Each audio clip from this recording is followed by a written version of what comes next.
Mi vecino me acusó falsamente de robo, pero cuando las cámaras mostraron la verdad, él fue quien terminó en prisión.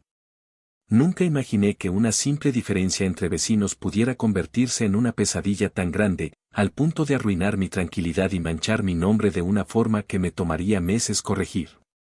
No soy alguien problemático, nunca lo he sido. Siempre he creído que lo mejor es vivir en paz, evitando conflictos innecesarios y manteniendo las relaciones vecinales en un nivel cordial, lo justo para poder saludarnos sin sentirnos incómodos y nada más. Nunca fui el tipo de persona que busca meterse en la vida de los demás ni que disfruta del chisme del barrio, por lo que me pareció completamente extraño el cambio repentino en el comportamiento de mi vecino, Carlos. Todo comenzó de manera sutil, apenas perceptible al principio. Al cruzarnos en la calle o en el estacionamiento, su mirada, que antes no tenía mayor expresión, comenzó a cambiar. No era algo evidente ni descarado, pero había algo en su forma de verme que me hacía sentir incómodo, como si de un día para otro se hubiera convencido de que yo era su enemigo. En un principio, no le di demasiada importancia. Todos tenemos días malos, pensé, tal vez tenía algún problema personal o simplemente era un tipo huraño que no disfrutaba de la interacción social. Pero con el paso de las semanas, noté que no era una simple actitud pasajera. Cuando pasaba junto a su casa, murmuraba cosas entre dientes, palabras que no alcanzaba a entender pero que iban cargadas de una energía negativa que me hacía sentir que, fuera lo que fuera, no eran buenos deseos precisamente. Luego vinieron los pequeños incidentes, aquellos que en otro contexto podrían parecer simples casualidades, pero que comenzaron a repetirse con demasiada frecuencia como para ignorarlos. Su perro, que antes no se acercaba a mi propiedad, comenzó a hacer sus necesidades justo en la entrada de mi casa. Al principio pensé que podía ser coincidencia, pero cuando noté que ocurría todos los días y que él jamás se molestaba en recoger lo que su perro dejaba, supe que no era algo accidental. Intenté hablar con él una vez, de la manera más calmada posible, mencionándole que había notado el problema y que, si podía hacer algo al respecto, lo agradecería. Su respuesta fue un simple encogimiento de hombros, seguido de una sonrisa burlona que dejó en claro que no tenía intención alguna de detenerlo. Días después, encontré basura tirada en la entrada de mi casa. Al principio, pensé que tal vez el viento la había arrastrado desde algún contenedor cercano. Pero cuando esto comenzó a repetirse con envolturas de comida que no eran mías y bolsas con restos de comida que apestaban a kilómetros, entendí que no era algo casual. Comencé a notar también que, cada vez que estacionaba mi coche en la entrada, aparecían pequeños rasguños en la pintura. Marcas finas pero lo suficientemente profundas como para que supiera que alguien las había hecho con intención. No tenía pruebas, pero todo apuntaba a que Carlos tenía algo en mi contra y que, por alguna razón que desconocía, estaba decidido a hacerme la vida imposible. Traté de no hacer caso, de no darle el gusto de verme reaccionar, porque si algo tenía claro era que no había peor castigo para una persona conflictiva que la indiferencia. Sin embargo, lo que vino después fue mucho más grave de lo que imaginé. Una mañana, el sonido insistente de golpes en la puerta me despertó antes de lo habitual. Me levanté confundido, aún con la sensación de pesadez en los ojos por el sueño interrumpido, y cuando abrí, me encontré con la imagen que menos esperaba, 2 policías de pie frente a mí, con expresiones serias y postura rígida. Uno de ellos me preguntó si era yo la persona que vivía en esa casa y, al confirmar mi identidad, me informaron que estaba siendo acusado de robo. En ese momento, sentí como si la realidad hubiera dado un vuelco absurdo, como si estuviera en medio de una broma de mal gusto.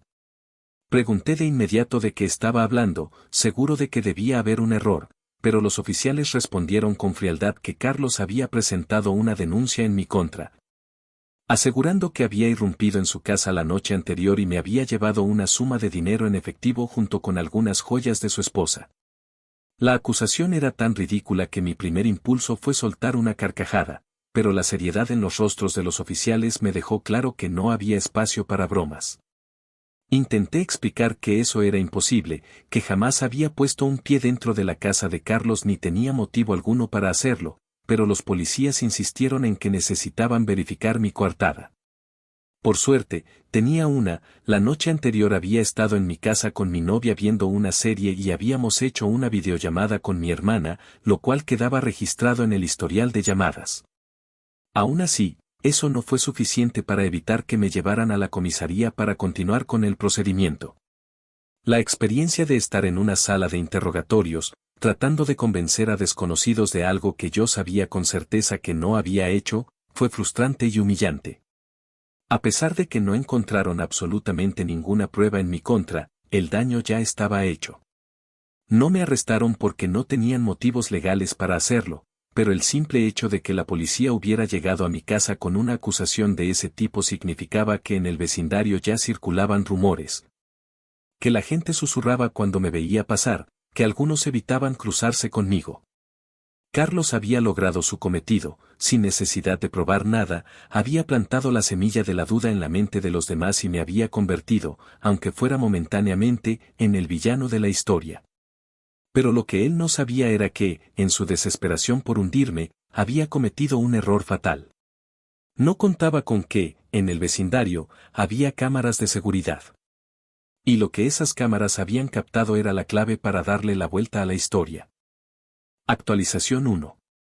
Pasaron algunos días desde aquella mañana en la que la policía tocó a mi puerta y mi vida, tal como la conocía, comenzó a desmoronarse de a poco. Al principio pensé, ingenuamente, que una vez que no encontraron pruebas en mi contra todo volvería a la normalidad. Que la gente en el vecindario entendería que había sido una acusación sin fundamento y que las cosas seguirían su curso sin mayor repercusión. Pero me equivoqué. No importaba que la policía no hubiera presentado cargos, no importaba que la denuncia de Carlos no tuviera sustento real. En la mente de muchas personas, la simple sospecha era suficiente para etiquetarme como alguien de quien debían desconfiar. Lo noté en los saludos cortantes de algunos vecinos, en las miradas furtivas que me lanzaban cuando pasaba junto a ellos, en la manera en que algunas personas evitaban siquiera hacer contacto visual conmigo. Aunque nadie lo decía en voz alta, era evidente que en el aire flotaba la duda, como si todos se preguntaran si, después de todo, podía haber algo de verdad en la historia de Carlos. Con el paso de los días, la frustración fue convirtiéndose en una sensación de impotencia y rabia contenida. No solo me habían acusado de algo que no hice, sino que mi reputación había sido manchada sin motivo alguno. Lo peor era que ni siquiera entendía cuál era la razón detrás de todo esto. Nunca había tenido problemas con Carlos antes de que empezara a actuar de manera hostil conmigo, nunca habíamos cruzado más que un par de palabras educadas en los momentos en los que coincidíamos. ¿Por qué de repente se había obsesionado conmigo al punto de querer arruinar mi vida de esta forma? La primera reacción que tuve fue tratar de averiguar si alguien más en el vecindario había tenido problemas con él. No podía ser el único. Era imposible que alguien se comportara de manera tan vil sin que hubiera antecedentes previos. Así que, en los días siguientes, aproveché cualquier oportunidad para hablar con otros vecinos, con aquellos que no me esquivaban, con quienes aún parecían dispuestos a intercambiar algunas palabras conmigo sin mirarme con sospecha. No fue fácil. Algunos no querían hablar del tema, como si temieran meterse en problemas por el simple hecho de opinar. Otros, en cambio, parecían ansiosos por compartir lo que sabían. Fue así como descubrí que no era el primero en estar en la mira de Carlos.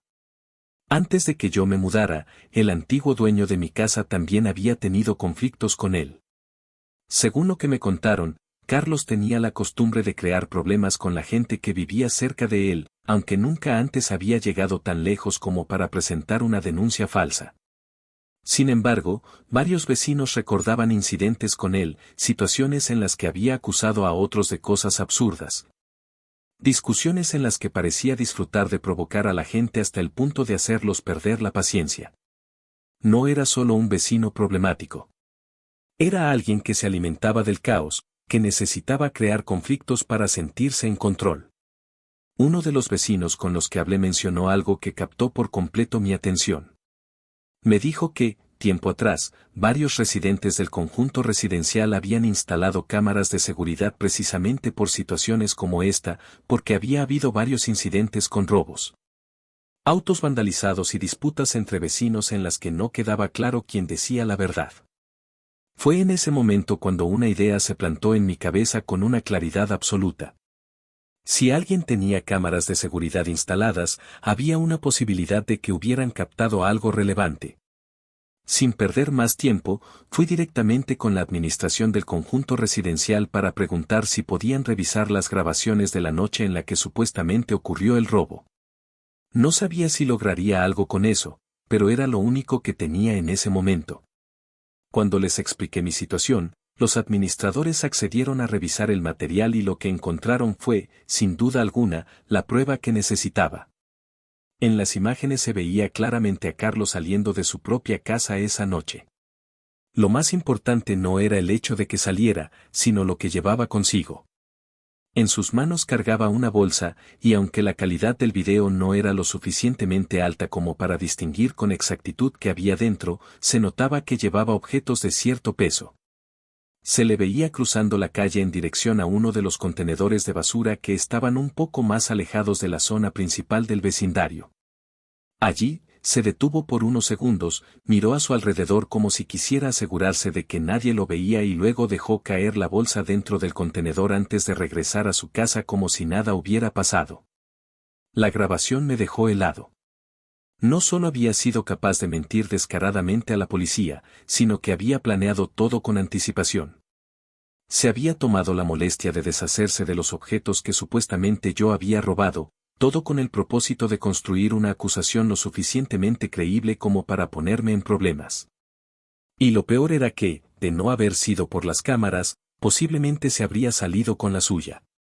Con la evidencia en mi poder, me dirigí a la policía. Esta vez, en lugar de ser yo quien estaba bajo sospecha, fui yo quien presentó la denuncia. Cuando los oficiales vieron el video, sus rostros cambiaron por completo.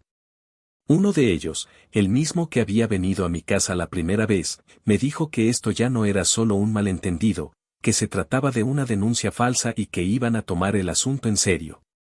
Mientras me marchaba de la estación de policía, con una mezcla de alivio y expectativa, supe que esto aún no había terminado. Carlos no tenía idea de lo que se avecinaba. Había pasado días saboreando la idea de haberme puesto en una situación difícil, disfrutando de ver cómo me convertía en el blanco de la desconfianza de los vecinos. Pero lo que no sabía era que, en su intento por arruinarme, había cavado su propia tumba. Lo único que quedaba ahora era esperar el momento exacto en el que todo se volviera en su contra. Y ese momento estaba cada vez más cerca. Actualización 2. Los días posteriores a mi visita a la estación de policía estuvieron marcados por una tensa calma, una sensación de espera inquietante en la que cada hora que pasaba se sentía como el preludio de algo más grande. Como si el aire estuviera cargado con la inminencia de un desenlace que todavía no terminaba de tomar forma. Sabía que la policía había tomado en serio la evidencia que les presenté, pero también entendía que el proceso no sería inmediato. Aún tenían que verificar la autenticidad de la grabación, comparar las declaraciones previas de Carlos y evaluar si había suficientes elementos para iniciar una acción legal en su contra. Mientras tanto, yo seguía lidiando con el peso de la acusación que aún flotaba sobre mí en el vecindario. A pesar de que el rumor de que la policía estaba revisando nuevas pruebas comenzó a circular, todavía sentía las miradas de algunos vecinos que no estaban completamente convencidos de mi inocencia. Había algo en la naturaleza humana que hacía que la gente prefiriera creer en el escándalo en lugar de en la verdad. Para algunos, la idea de que yo pudiera haber cometido un crimen era más atractiva que la posibilidad de que hubieran sido manipulados por un mentiroso. Sin embargo, también noté un cambio en la actitud de algunos residentes. Aquellos que antes evitaban mirarme ahora parecían más curiosos que desconfiados, como si estuvieran empezando a reconsiderar lo que creían saber. Fue en ese contexto que, una tarde, mientras regresaba a casa después de hacer algunas compras, vi a Carlos parado frente a mi puerta. Me tomó por sorpresa. No esperaba que tuviera el descaro de presentarse después de todo lo que había hecho, y menos con la tranquilidad con la que parecía estar esperando. Me detuve a unos metros de distancia, observándolo sin decir una palabra, intentando descifrar su expresión. No había en su rostro la hostilidad de antes, ni la satisfacción maliciosa que había mostrado cuando la policía me llevó para interrogarme. Esta vez, su semblante era diferente, una mezcla entre nerviosismo y una fingida calma que no terminaba de encajar en el tipo de persona que había demostrado ser hasta ahora. Decidí no prolongar el momento más de lo necesario. Me acerqué con paso firme, manteniendo la mirada fija en él mientras esperaba que fuera el primero en hablar. Cuando lo hizo, su voz tenía un tono forzado, una cortesía artificial que contrastaba con todo lo que había hecho en los últimos días.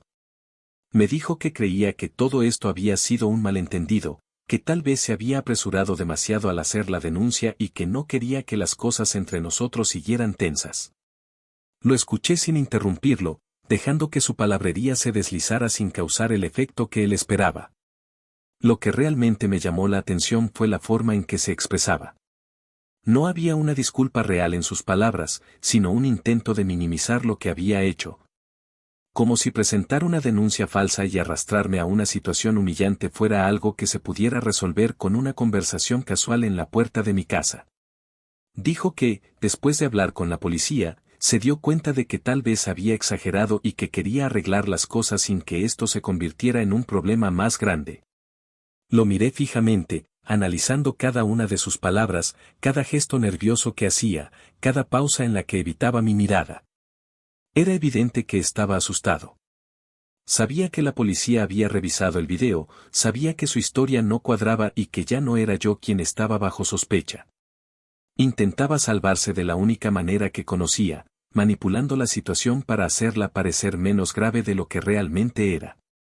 Decidí responder de la manera más fría posible. Le dije que me parecía curioso que ahora considerara todo un malentendido cuando hacía apenas unos días no había dudado ni un segundo en llamar a la policía y asegurar que me había visto entrar a su casa.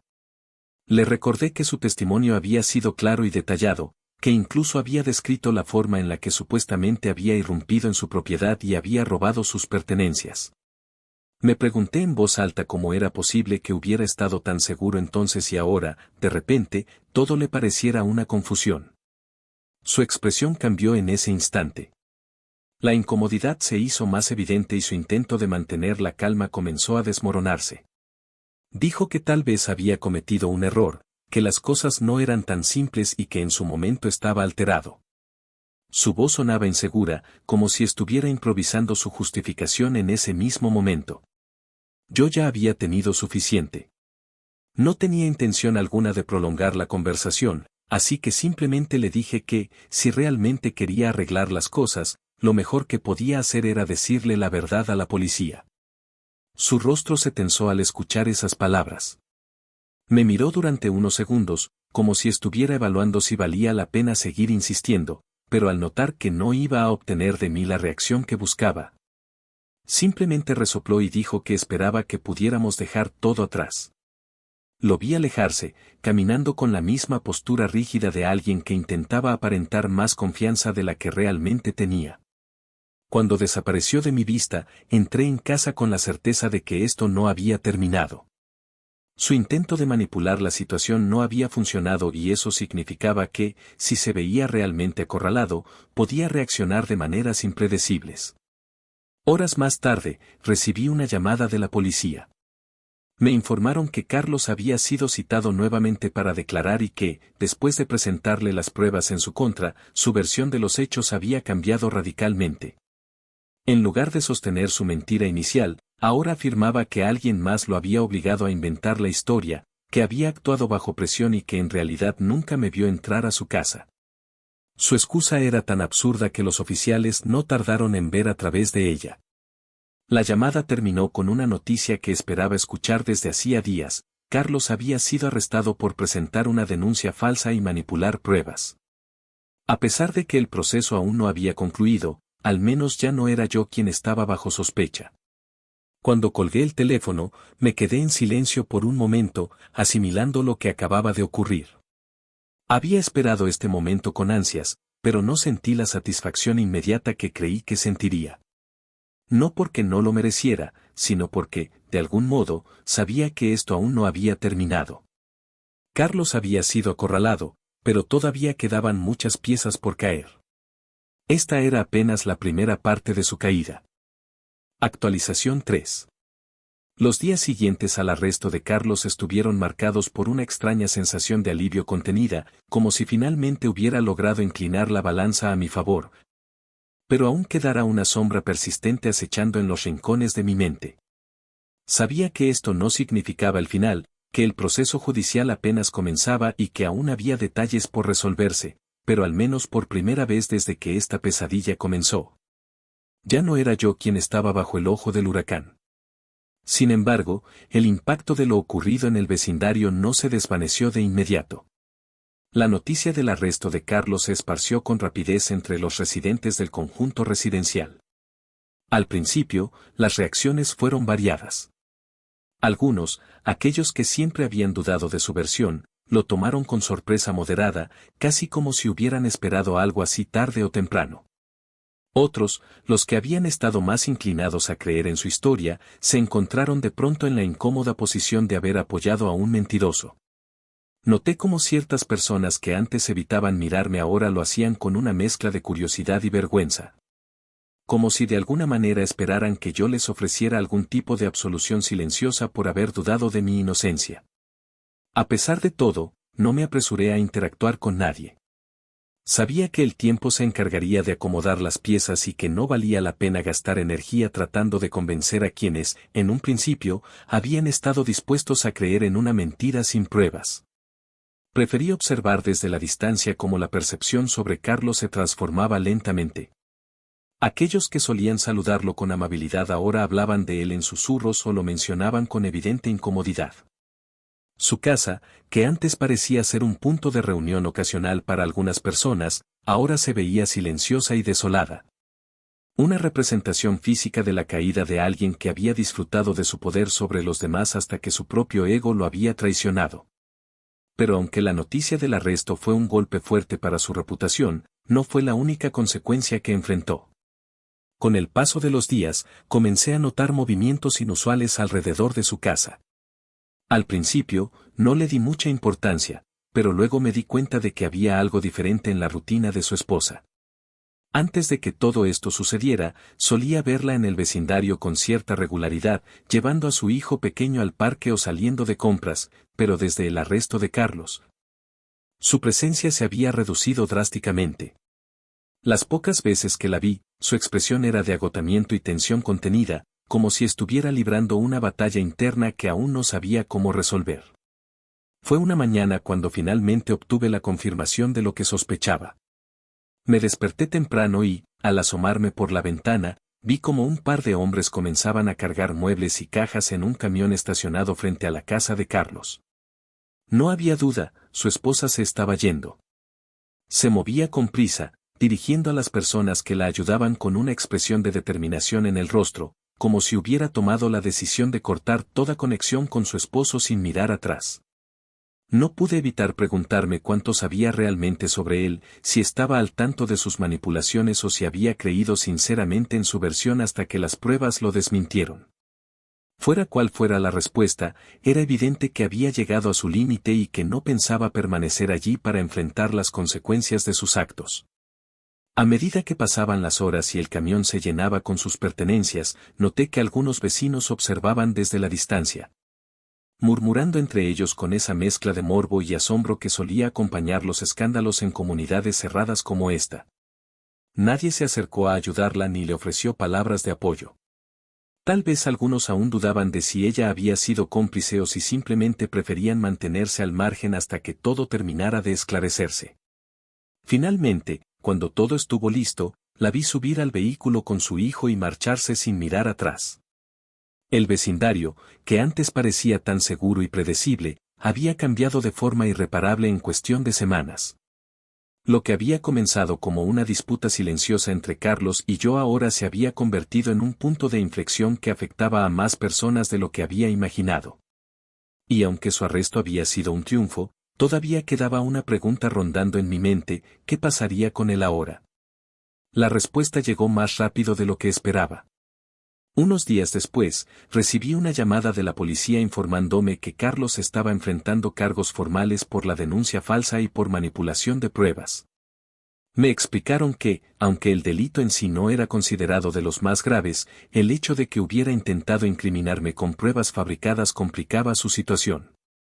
También me dijeron que habían comenzado a investigar si había antecedentes de situaciones similares en su historial y, aunque no pudieron darme detalles concretos en ese momento, la insinuación fue clara. Carlos no era un novato en este tipo de comportamiento. La confirmación de que su situación legal era más grave de lo que había imaginado me dejó con una sensación de satisfacción que, por primera vez en mucho tiempo, no estaba opacada por la incertidumbre. Durante semanas, había sentido que todo estaba fuera de mi control, que era víctima de un juego en el que las reglas estaban diseñadas para favorecer a alguien como él. Pero ahora, por fin, la balanza se inclinaba a mi favor. Esa noche dormí mejor que en mucho tiempo. Por primera vez desde que todo comenzó, sentí que la carga en mis hombros era más ligera. Sin embargo, aunque Carlos ya no estaba en el vecindario y su esposa se había marchado, sabía que esto aún no había terminado del todo. Su caída había comenzado, pero todavía faltaba ver hasta qué punto llegaría su castigo. Estaba dispuesto a esperar el tiempo que fuera necesario para ver cómo todo se desmoronaba por completo. Actualización 4. El tiempo pasó con una lentitud exasperante después del arresto de Carlos. Aunque su ausencia en el vecindario se hizo notar de inmediato, dejando un vacío que antes estaba ocupado por su presencia constante y su actitud conflictiva, la sensación de que aún quedaban hilos por atar persistía en el aire. Durante días, el rumor de su situación legal se convirtió en el tema de conversación principal entre los vecinos, aunque muchos intentaban abordarlo con una discreción superficial. Como si no quisieran parecer demasiado interesados en el destino del hombre al que, hasta hacía poco, algunos habían defendido o al menos tolerado. Sin embargo, a pesar de su intento de mostrarse indiferentes, el morbo era evidente en sus miradas y en los pequeños grupos que se formaban ocasionalmente en las esquinas, donde las palabras se susurraban con una mezcla de asombro y satisfacción mal disimulada. Yo, por mi parte, preferí mantenerme al margen. No tenía interés en participar en esa danza de especulaciones, en escuchar versiones exageradas o en alimentar el circo de rumores que inevitablemente se había desatado tras su caída. Había logrado demostrar mi inocencia, había logrado exponer la verdad y ahora lo único que quedaba era esperar que la justicia hiciera su trabajo. Pero aunque me mantuve al margen de las conversaciones, no pude evitar notar cómo la percepción del vecindario hacia mí comenzaba a cambiar de manera evidente. Las miradas de desconfianza que antes me dirigían algunos vecinos comenzaron a transformarse en expresiones de incomodidad, como si ahora se sintieran culpables por haber dudado de mí en un principio. Algunos intentaban entablar conversaciones casuales, abordando temas inofensivos como el clima o los problemas de tránsito en la zona, en un intento torpe de volver a la normalidad después de haberme tratado como un paria durante semanas. Otros optaban por una actitud aún más evasiva, evitando cualquier tipo de contacto visual, como si el simple hecho de encontrarse conmigo les recordara su error. Fue en medio de este ambiente tenso y de transición que llegó la noticia que terminaría por sellar la desgracia de Carlos. Una tarde, mientras estaba en casa revisando algunos correos, recibí un mensaje de un número desconocido. No tardé en darme cuenta de que era de la policía. En el mensaje me informaban que, tras su arresto, Carlos había intentado defenderse con una historia aún más absurda de la que había utilizado cuando intentó retractarse conmigo. En su desesperación, había declarado que todo había sido un complot en su contra, que alguien lo había manipulado para hacer la denuncia y que él solo era una víctima de una conspiración más grande. Sus declaraciones no solo carecían de sentido, sino que además contradecían completamente las versiones que había dado anteriormente. El hecho de que se contradijera de manera tan descarada solo empeoró su situación. La policía, que ya había comenzado a investigar su historial, descubrió que no era la primera vez que estaba involucrado en problemas similares. Si bien nunca antes había llegado al extremo de presentar una denuncia falsa que derivara en un caso penal, sí tenía registros de disputas previas con otros vecinos en distintos lugares donde había vivido. Hubo incidentes en los que había hecho acusaciones sin fundamento, que no habían escalado lo suficiente como para ser considerados delitos, pero que en conjunto pintaban una imagen clara de su personalidad conflictiva y de su tendencia a manipular la verdad para su conveniencia. Esta vez, sin embargo, la situación era diferente. Esta vez había pruebas sólidas en su contra, un video que demostraba su intento de fabricar una acusación y una serie de testimonios que desmontaban cada una de sus mentiras. Lo que había comenzado como un intento de arruinarme la vida terminó convirtiéndose en el golpe que lo hundió definitivamente. Pero si bien su caída legal era inevitable, hubo otro aspecto de su vida que también comenzó a derrumbarse rápidamente. El vecindario, que hasta hacía poco lo había tolerado o incluso defendido en algunos casos, ahora lo veía con una mezcla de desprecio y alivio. Su casa, que había quedado vacía tras la partida de su esposa, comenzó a ser el blanco de rumores aún más intensos. Algunas personas se preguntaban qué pasaría con la propiedad, si su familia regresaría a reclamarla o si terminaría siendo vendida para cubrir sus gastos legales. Otros simplemente se regodeaban en la desgracia de un hombre que había pasado años causando problemas y que ahora estaba cosechando todo lo que había sembrado. Uno de los momentos que más me sorprendió ocurrió cuando un vecino con el que nunca había intercambiado más que saludos esporádicos se acercó a mí una tarde mientras sacaba la basura. Me habló con una actitud extrañamente amigable, casi como si intentara borrar de un plumazo toda la indiferencia que me había mostrado antes. Me dijo que, ahora que todo estaba claro, esperaba que pudiera seguir adelante sin resentimientos, que la comunidad había sido engañada por Carlos y que nadie había querido realmente dudar de mí. Sus palabras sonaban ensayadas, como si estuviera más interesado en limpiar su propia conciencia que en ofrecer una disculpa genuina. No me molesté en responder más de lo necesario. Le dije que el tiempo pondría todo en su lugar y que no tenía sentido aferrarse a lo que ya había pasado. Pero en mi interior, sabía que no olvidaría tan fácilmente como algunos de ellos habían sido tan rápidos para creer en la versión de Carlos sin siquiera cuestionarla. Con cada día que pasaba, la imagen de Carlos se iba desdibujando más en el vecindario. Su nombre dejó de mencionarse con tanta frecuencia y su casa, cada vez más descuidada, se convirtió en un recordatorio silencioso de su caída. A pesar de que había logrado recuperar mi reputación y que finalmente la verdad había salido a la luz, no podía evitar sentir que aún faltaba una última pieza en todo esto. Un desenlace definitivo que sellara por completo su destino. Y no tardé en obtenerlo. Unas semanas después, recibí la noticia que puso fin a toda esta historia de la manera en que realmente debía terminar. Carlos no solo había perdido su casa y a su familia, sino que además había recibido una condena efectiva. No era una sentencia extremadamente larga, pero sí lo suficiente como para demostrar que sus acciones tenían consecuencias. Cuando escuché la noticia, no sentí júbilo ni celebré como alguien que ha obtenido una gran victoria. En cambio, sentí algo más parecido a la satisfacción de haber cerrado un ciclo, de saber que la justicia, aunque lenta, había llegado en el momento correcto. Ya no tenía que preocuparme por su presencia, ya no tenía que lidiar con la sombra de su mentira persiguiéndome en cada esquina. El vecindario siguió adelante, como siempre lo hace cualquier comunidad después de un escándalo. Nuevos problemas surgieron, nuevas historias comenzaron a tejerse en los pasillos de las casas y la vida continuó su curso normal. Pero yo, por mi parte, nunca olvidaré lo que ocurrió. Nunca olvidaré cómo la mentira de un hombre casi destruye mi vida y cómo, al final, fue él mismo quien terminó atrapado en su propia trampa. Actualización final.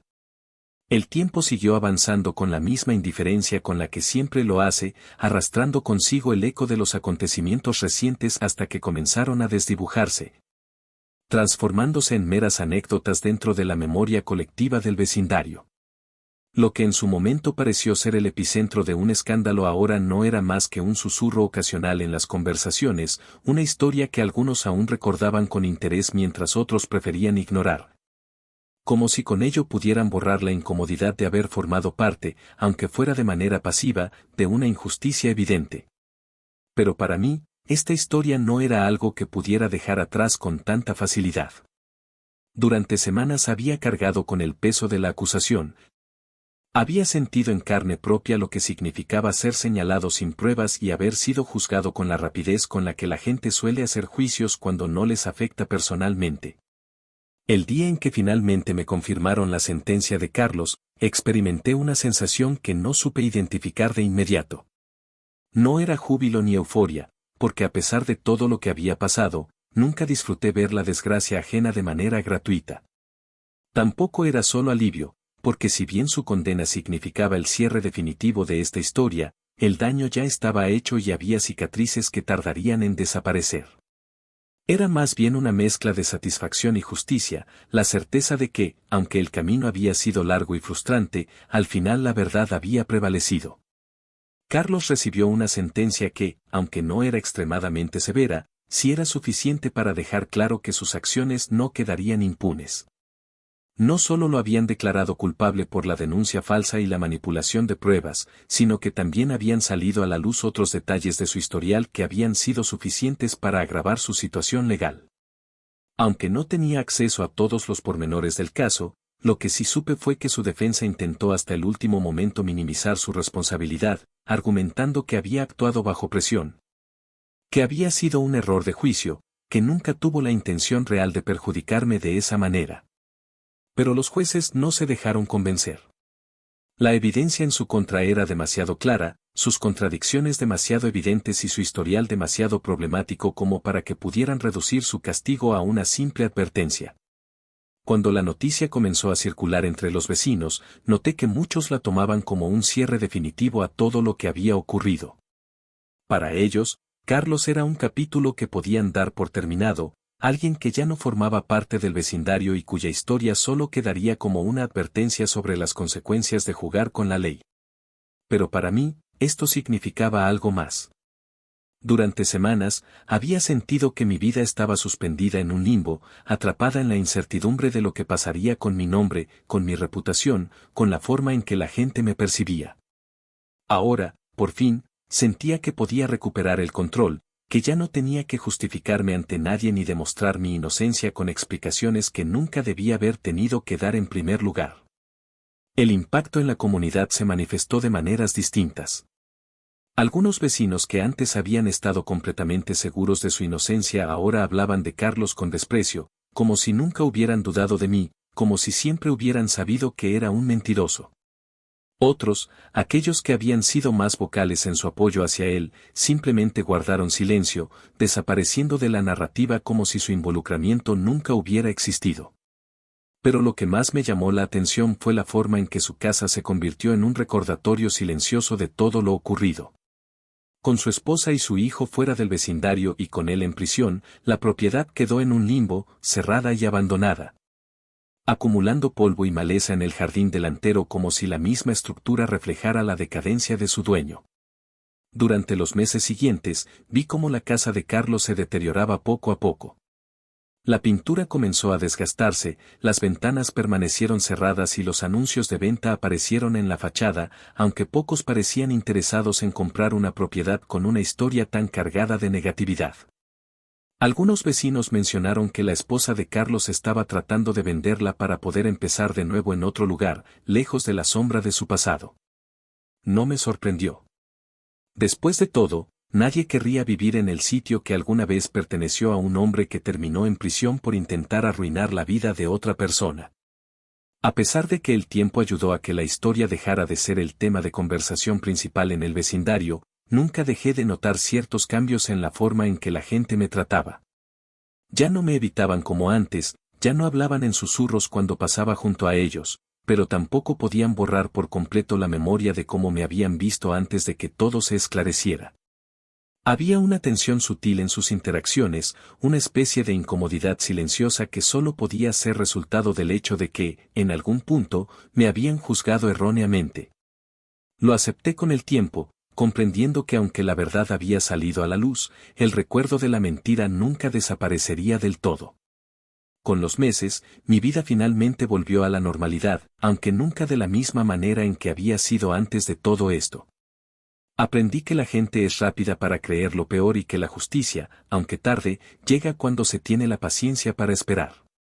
Aprendí que la reputación de una persona puede verse dañada en cuestión de segundos, pero que reconstruirla toma mucho más tiempo del que cualquiera podría anticipar.